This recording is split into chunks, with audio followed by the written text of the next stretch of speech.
A relationship with God requires faith. It's not something that I can objectively, logically prove to you the same way that I can objectively prove that, I physically exist and am here in this room. However, even if you accept the atheist framework, the real flaw in atheism is that it doesn't exist.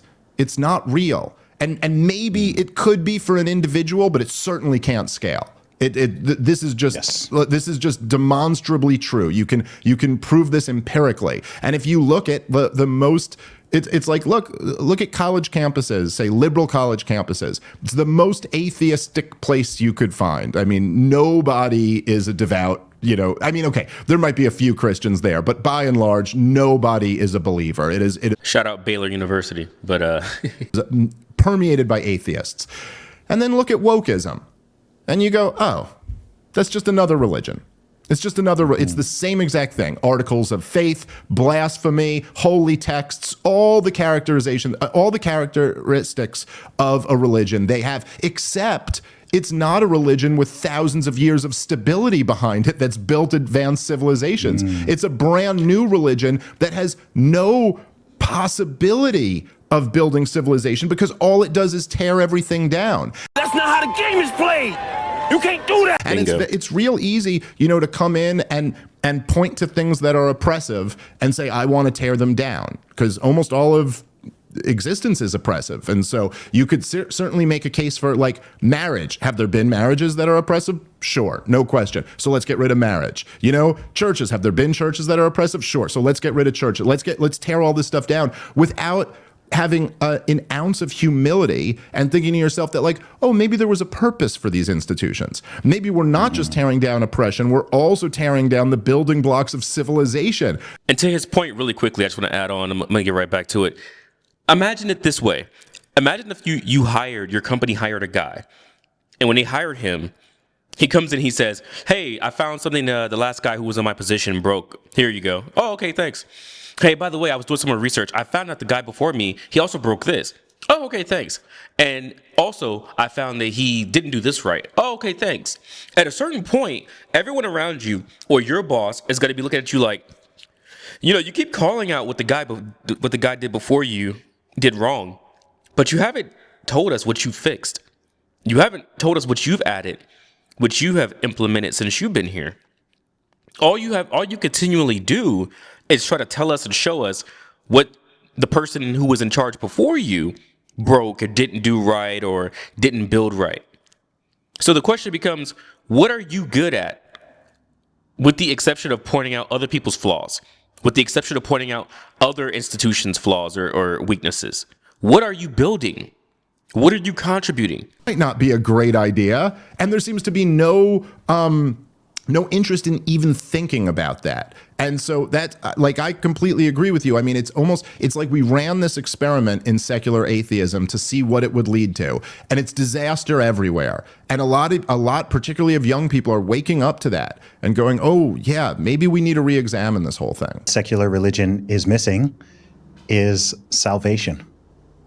Bingo. There's no salvation. There's no redemption. It's just cancel and dismantle and destroy and up and just flip the whole table over. I mean, they say it out loud, right? The entire thing, whether that's USA or it is capitalism or it's the entire West, just the whole thing just needs to be torn down. I'm not quite sure what they propose it's replaced with, but they're not really into tweaks. And yeah, another problem with it all is it's just so negatively framed. And that's one of the things I've always found. I'm not one of these people who have some story where I used to be a lefty and then I went through some, red pill moment and I shifted over. I've kind of always by Western standards, I've always been more right leaning for sure. And part of the reason for that is so much stuff on the left is it's all about negative framing and seeking out the problems. That's because on the left, you're constantly inundated with an oppressor and an oppressed dynamic. The whole nucleus of leftist ideology is that there's a perpetrator and a victim. There is the oppressed and then there's the oppressor. Like the old saying goes, when all you have a hammer, everything looks like a nail. right? Because that's the only tool that people on the left have. And they view every single thing through the lens of oppressor, oppressee. It's a power dynamic in everything they see. They can't help but look at something and see a power dynamic. The problem with that is you learn pretty quickly in life, once you get a little older, that yes, everything is a power dynamic to some degree, but power in itself isn't bad. Power dynamics in themselves isn't bad. It's actually, you need a power dynamic to keep things going, to keep balance, to keep things cohesive. If you have two opposing forces who are equally matched and they both keep fighting, eventually you just get chaos and destruction. You don't get order and basically any type of progress. Progressives in particular, you know, what would the world or what would society have to look like for you to be conservative? Like what would everything need to look like for you to just go, you know what? Cool, I'm okay with this. Let's maintain the status quo. And they never have an answer, right? Like it's all based on finding, you know, if there's not a group that's being oppressed, let's just invent one, right? Let's literally just invent a group. Let's just make stuff up. If you can't find the instances of the racism and the homophobia and the xenophobia and whatever, like let's just dilute these terms and start throwing them at everything. And, you know, I call that label inflation. And I think it's a big problem because there's so many terms that now don't mean anything. I'm sure you've been called far right. I'm sure you've been called a Nazi. I'm sure you've been called a white supremacist, a racist, a homophobe, a transphobe. Like it just, none of it means anything. It's just like, okay. All those terms plus a bunch more, you know, like all if I'm, you know, I'm very critical of the government of Israel, so that means I'm a self-hating Jew. I'm very critical of the war in Ukraine, which means I'm a Russian propagandist. It's like these terms just like, and they're so dumb. You know, it's like forget even like that they're inaccurate and that it's like your point is well taken that you're inflating these terms so that they mean nothing at this point, you know? But aside from that, it's like, dude, if you have an IQ over 100, don't you just like, at a certain point, you're like, this is boring to me. This is like genuinely boring. This isn't interesting. And one of the things that has been, you know, like with the people being labeled as racist, let's say, for everything, even like people like Barack Obama and Michelle Obama will talk constantly about racism in America. It's like the country elected you twice, you know, and the first time by a landslide. You had record high when Obama first started he had record. I'm saying record high. It's true. It might have been the second highest presidential approval ratings. Bush after 9/11 might have been the highest. But when he came in, his approval ratings were up in the high 70% for a while. We had as much of a consensus as you could have when Barack Obama first got elected that like we're all rooting for him. Oh, great. There's this really brilliant, young, attractive guy who just became president, who's the best public speaker I've ever seen. Let's hope he's a great president. That's where and then you're going to turn around and like call this country a racist country. Well, then what does the term mean?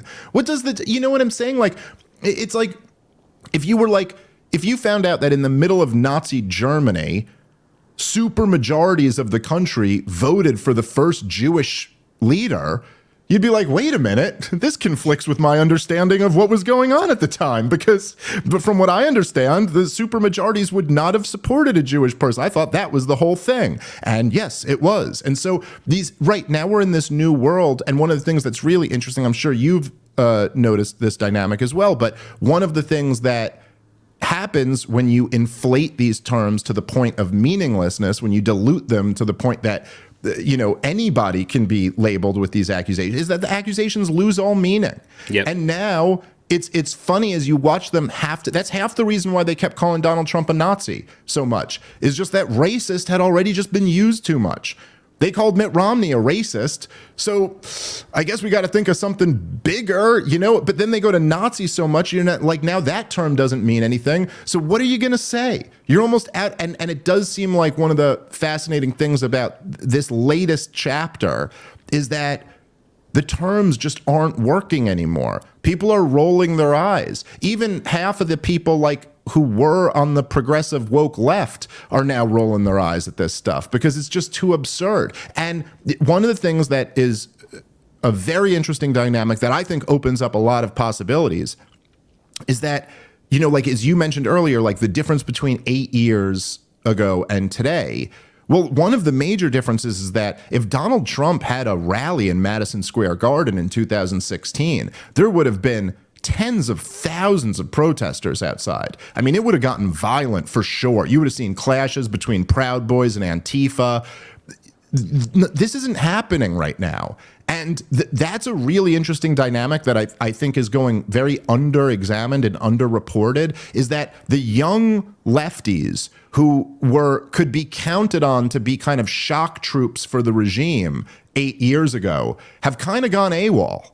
They're not really doing it anymore. And that, there's a lot of factors that I think have led to that, but that opens up a lot more possibilities because now you can do things without getting this like resistance right in front of it. You know what I mean? Like, whereas like back in 2016, 2017, you know, anybody, not even a right winger, but someone like Jordan Peterson speaking at a college campus was going to be drawing thousands of protesters. That seems to have calmed down a lot. That's really, I mean, that's spot on. And I'll say this, guys.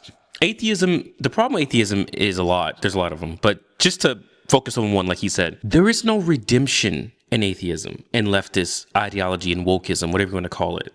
Right? And I know these are different things, but there's large overlaps. So that's why I'm using them so interchangeably like that. There's no redemption arc. Think about this. That's a worse system and a harsher ideology to subscribe to than literally almost every other world religion. And also even the American criminal judicial system. I mean, think about that. Somebody, when you're in the woke world, somebody does something wrong or says something wrong, and we hate it, we cancel them. Okay, let's cancel them. Hey, by the way, what's the rules for canceling them? What do you mean? What are the rules?